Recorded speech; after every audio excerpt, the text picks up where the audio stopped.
Telugu audio book ఛానల్‌కు స్వాగతం. అమరావతి కథలు. సత్యం శంకరమంచి. నాన్న నది. సీతయ్య నాన్న పోయాడు. సీతయ్య పసివాడేం కాదు. 35 ఏళ్ల వయసులో నలుగురు పిల్లల్ని కన్న సీతయ్యకి నాన్న పోగానే దుఃఖం ముంచుకొచ్చింది. చంటి పిల్లాడిలా భళ్ళు భళ్ళున ఏడ్చాడు. మంచి చెడు చెప్పుకోటానికి నాన్న లేడనే భావం వచ్చేసరికి ప్రపంచంలో తను ఒంటరివాడైపోయినట్టు అనిపించి గుండెల్లో పెద్ద వెలితి, బతుకులో పెద్ద ఖాళీ. నాన్న లేడు. నిన్న ఉన్న నాన్న ఇవ్వాళ్ల లేడు. పొద్దున్నే స్నానం చేసి ఉతికిన ధోవతి కట్టుకుని వరండాలో స్తంభానికి ఆనుకుని నిత్యమూ పారాయణ చేసుకునే నాన్న లేడు. తను బయటికెళ్తూ బజారుకెళ్ళొస్తా నాన్న అని చెప్పటానికి నాన్న లేడు. వరండాలో స్తంభం బోసిపోయి దిగాలుగా ఉంది. ఎప్పటి నాన్న? చిన్నప్పుడు 3 ఏళ్ల వయసులో నాన్న వెల్లికితలా పడుకుని తన్ని గుండెల మీద నుంచోపెట్టుకుని తన చిట్టి చేతులు అందిపుచ్చుకుని తారంగం తారంగం తాండవకృష్ణ తారంగం అని తన చేత అనిపిస్తూ తను నాన్న గుండెల మీద చిందులు తొక్కుతుంటే సంబరపడిపోయి మళ్లీ మళ్లీ గుండెల మీద తొక్కించుకుంటూ ఆనందంతో కావలించుకు ముద్దులు పెట్టిన నాన్న మరిలేడు. కొంచెం పెద్దయ్యాక తనతో కృష్ణకి స్నానానికి తీసుకొచ్చి ఒడ్డునే కూర్చోపెట్టి ఒళ్ళు రుద్ది నీళ్లు పోసిన నాన్న లేడు. తను ఈత కొడతానని పట్టుబడితే నీళ్లల్లోకి దింపి నడుముకున్న మొలతాడు చేత పట్టుకుని తాను తపతపా చేతులతో నీళ్లల్లో బాదుతుంటే ఈతలు నేర్పించిన నాన్న లేడు. ఆ పైన తెప్ప కొయ్య మీద నాన్న ఈదుతుంటే ఆ కొయ్య మీద తనువు పడుకుని కృష్ణ మధ్యలోకి వెళ్లేవాడు. సుడిగుండంలో సుళ్లలో ఎలా తిరగాలో, జారులో ఎలా బారులు వెయ్యాలో, వడిని ఎలా తప్పుకోవాలో కృష్ణలో వెల్లికతలా పడుకుని చేతులతో ఎలా ఈదాలో దగ్గరుండి నేర్పినవాడు నాన్న.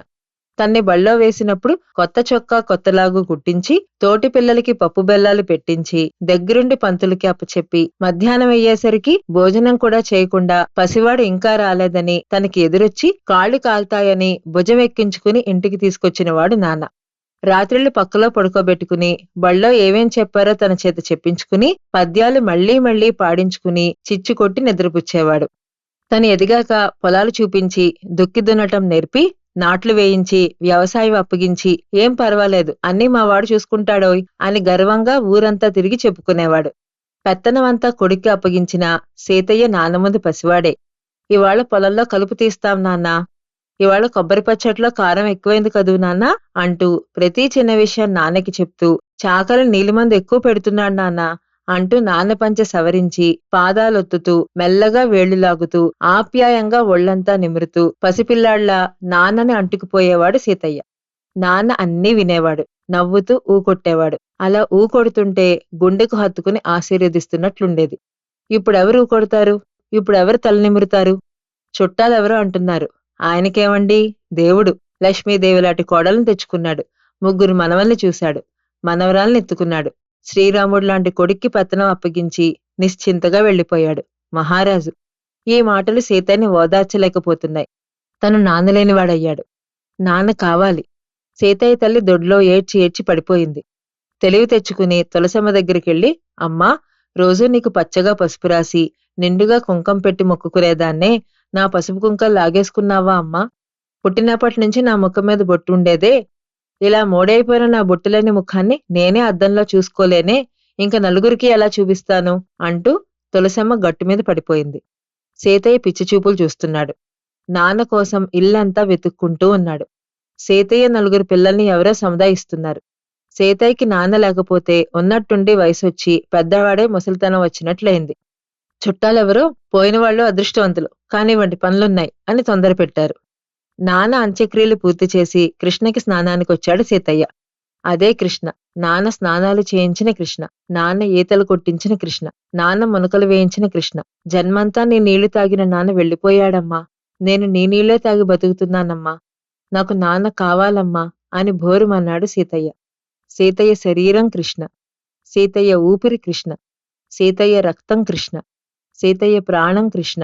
సీతయ్య కన్నీరు కృష్ణ. కృష్ణ కృష్ణలో కలిసిపోతోంది. కృష్ణ కృష్ణని అడుగుతోంది నాన్న కావాలని.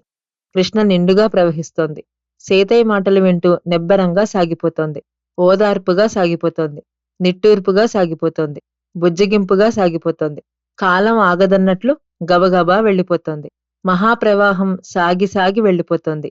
నా నా అంటూ సరసరా వెళ్ళిపోతోంది. సీతయ్య నాన్నా నాన్నా అంటున్నాడు.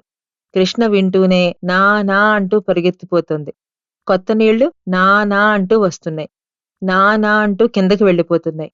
మళ్లీ కొత్త నీళ్లు. నానా మళ్ళీ కొత్త నీళ్లు. నానా వచ్చి వెళ్ళిపోతున్న నీళ్లు సీతయ్యకేదో చెప్తున్నాయి. నానా నానా అని వినిపించింది. అది సీతయ్య పిలుపు కాదు. సీతయ్య గొంతు కాదు. ఎవరి గొంతు? ఎవరి పిలుపు? సీతయ్య రిక్కించి విన్నాడు. ఆ పిలుపు సీతయ్య కొడుకుల్ది. నానా అంటూ పరిగెత్తుకొచ్చి అంత పొడుగునా కిందకి వెళ్ళిపోతున్న కృష్ణ చెప్పింది. పిచ్చి నాన్న, నాన్న నిన్న వెళ్ళిపోయాడు. సహజమే. వెళ్ళిపోయిన నాన్న గురించి బెంబేలు పడుతున్నావు. నువ్వు నీ పిల్లలకి నాన్నవని గుర్తు చేసుకో. కృష్ణ నానా అంటూ రయ్యిన వచ్చి రయ్యమని కిందకు వెళ్ళిపోతుంది. మా ఛానల్ కనుక మీకు నచ్చినట్లయితే లైక్ చేయండి, షేర్ చేయండి, సబ్స్క్రైబ్ చేయండి.